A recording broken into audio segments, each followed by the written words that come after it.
आप पागल हो क्या?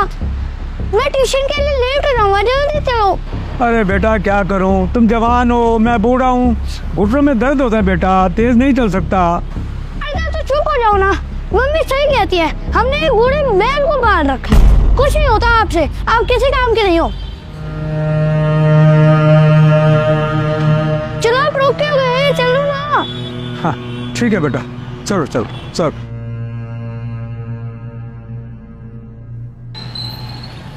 अरे सर आप पड़ोसी।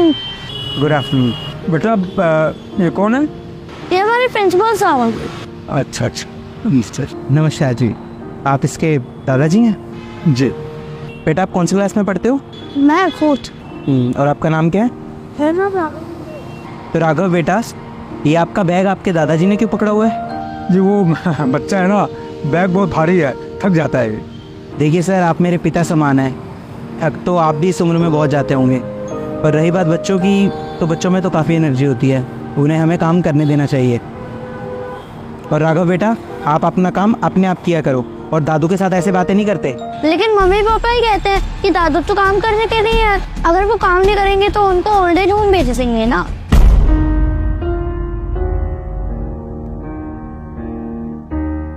तो इसलिए मम्मी पापा बोलते हैं कि घर के सारे काम दादू से ही करवाया करो। बेटा कल आप अपने मम्मी पापा को लेकर स्कूल में आओगे। लेकिन सर पेटीएम तो नेक्स्ट मंथ है ना। मुझे पता है पेटीएम अगले महीने है, लेकिन मैंने बोला ना कल आप अपने मम्मी पापा को लेकर आओगे। Okay sir. Now go. चलो ना तो। हाँ बेटा चलो।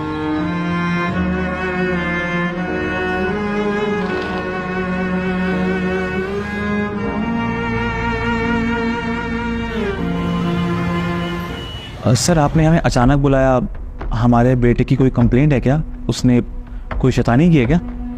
नहीं नहीं, राघव ने कोई शैतानी नहीं की है, मुझे आप लोगों से बात करनी थी, इसलिए मैंने आप लोगों को बुलाया। आप एक काम कीजिए, ये कुछ लिस्ट है, आप एक बार चेक कर लीजिए दोनों। सर ये किस चीज़ की लिस्ट है? दरअसल ये हमारे शहर में जितने भी ओल्ड एज होम है उसकी लिस्ट है। अरे सर ओल्ड एज होम की लिस्ट आप हमें क्यों दे रहे हैं? आप लोग चेक कर लीजिए जो ओल्ड एज होम आपको अच्छा लगता है, क्योंकि आप लोगों को जाना पड़ेगा ना वहाँ पर। अरे सर आप क्या बात कर रहे हैं, हम भला क्यों जाएंगे ओल्ड एज होम? क्योंकि आपका बेटा आपको वहाँ भेजेगा। राघव, बट सर वो ऐसा क्यों करेगा? अभी नहीं, कुछ सालों बाद की बात कर रहा हूँ, जब राघव बड़ा हो जाएगा तब वो आपको वहाँ भेजेगा ना। सर क्या मजाक चल रहा है ये सब? स्कूल में बच्चों को अच्छी बातें सिखाई जाती हैं और आप हमारे बच्चों को ये सब सिखाएंगे कि वो अपने पेरेंट्स को ओल्ड एज होम भेज दे? देखिए मिस्टर सिंह, स्कूल से ज़्यादा ना एक बच्चा अपने घर पर रहता है और वो अपनी सारी अच्छी बुरी आदतें, अपने संस्कार अपने घर से ही सीखता है।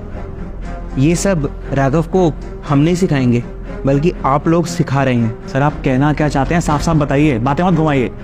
राघव मुझे कल मिला था स्कूल के बाहर, जब उसके दादाजी उसको लेने आए थे, और मैंने देखा कि वो किस तरह से अपने दादाजी को ट्रीट करता है, किस तरह से उनसे बात करता है। आपको क्या लगता है उसने ये सब कहाँ से सीखा होगा? आप लोगों से ही सीखा होगा ना। जिस तरह से आप अपने पिताजी के साथ व्यवहार करते हैं घर पे, वही सब राघव ने देखा होगा और वही सब वो उनको बोलता है। मुझे माफ कीजिए, लेकिन आप अपने पिताजी को क्या बोलते हैं कि वो एक बूढ़े बैल हैं। राघव को ये लगता है कि उसके दादाजी घर पर सिर्फ काम करने के लिए हैं, क्योंकि आप लोग शायद राघव के सामने यही बातें करते हैं कि अगर उसके दादाजी घर का काम नहीं करेंगे तो उनको वृद्धाश्रम भेज दिया जाएगा। शर्म आनी चाहिए आप लोगों को। एक माँ बाप अपने बच्चों के लिए ना पूरी जिंदगी लगा देते हैं अपनी, ताकि उनके बच्चे अपनी लाइफ में कुछ कर सके, सेटल हो सके। और जब बच्चे सेटल हो जाते हैं, बड़े हो जाते हैं, तो माँ बाप के साथ ऐसा व्यवहार करते हैं। किसी ने सही कहा है, घोर कलयुग आ गया, और इस कलयुग में एक बच्चा अपनी माँ बाप की सेवा तो दूर, उनको फ्री में घर में रखना भी नहीं चाहता। घर में रखने के बदले उनसे घर का काम करवाना चाहता है। अरे माँ बाप को भगवान का दूसरा रूप कहा जाता है, पूजनीय होते हैं माता पिता, और आप अपने पेरेंट्स को इस तरह से ट्रीट कर रहे हैं। शर्म आनी चाहिए आप लोगों को। आप लोगों को शायद अभी इस बात का पता नहीं चल रहा, लेकिन जब राघव बड़ा होकर आपके साथ ऐसा करेगा ना, तब आपको एहसास होगा कि आपने क्या गलतियां की थी। देखिए, मेरा ऐसा कोई इंटेंशन नहीं था कि मैं आप लोगों को यहाँ पर बुलाकर और आपकी इंसल्ट करूँ, लेकिन बुजुर्गों का जब मैं ऐसा अपमान देखता हूँ ना, तो मुझसे रहा नहीं जाता। ये आप लोगों का घर का मामला है और मुझे आपके घर के मामले में नहीं बोलना चाहिए, लेकिन बस मैं आप लोगों को समझाना चाहता था, एंड आई होप कि आप जल्दी इस बात को समझ जाएंगे। बाकी आपको जैसा ठीक लगता है आप करिए, लेकिन हाँ, इस बात को ज़रूर याद रखिए कि जैसे आप कर्म करेंगे ना, आपके साथ भी वैसा ही होगा। पर सर देखिए, मुझे जो बोलना था आपको बोल दिया, अब मैं आपकी कोई और बात नहीं सुनना चाहता, आप जा सकते हैं।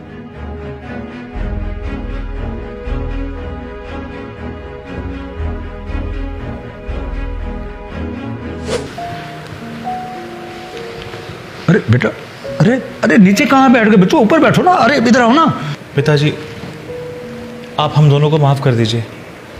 हमसे बहुत बड़ी गलती हो गई है। हमने पूरी ज़िंदगी जाने अनजाने में आपको बहुत दुख पहुंचाया, और आज नौबत यहाँ तक आ गई है कि हमारा बच्चा भी आपकी इज्जत नहीं करता। हाँ पापा जी, हमें प्लीज़ माफ़ कर दीजिए।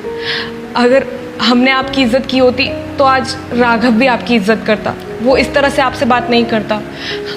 प्लीज़ हमें माफ़ कर दीजिए। जिस उम्र में बच्चों को माता पिता की सेवा करनी चाहिए, उस उम्र में हम दोनों आपसे काम करवा रहे हैं। कोई बात नहीं बच्चों, इधर आओ, आओ ऊपर आओ बेटा, आओ आओ आओ।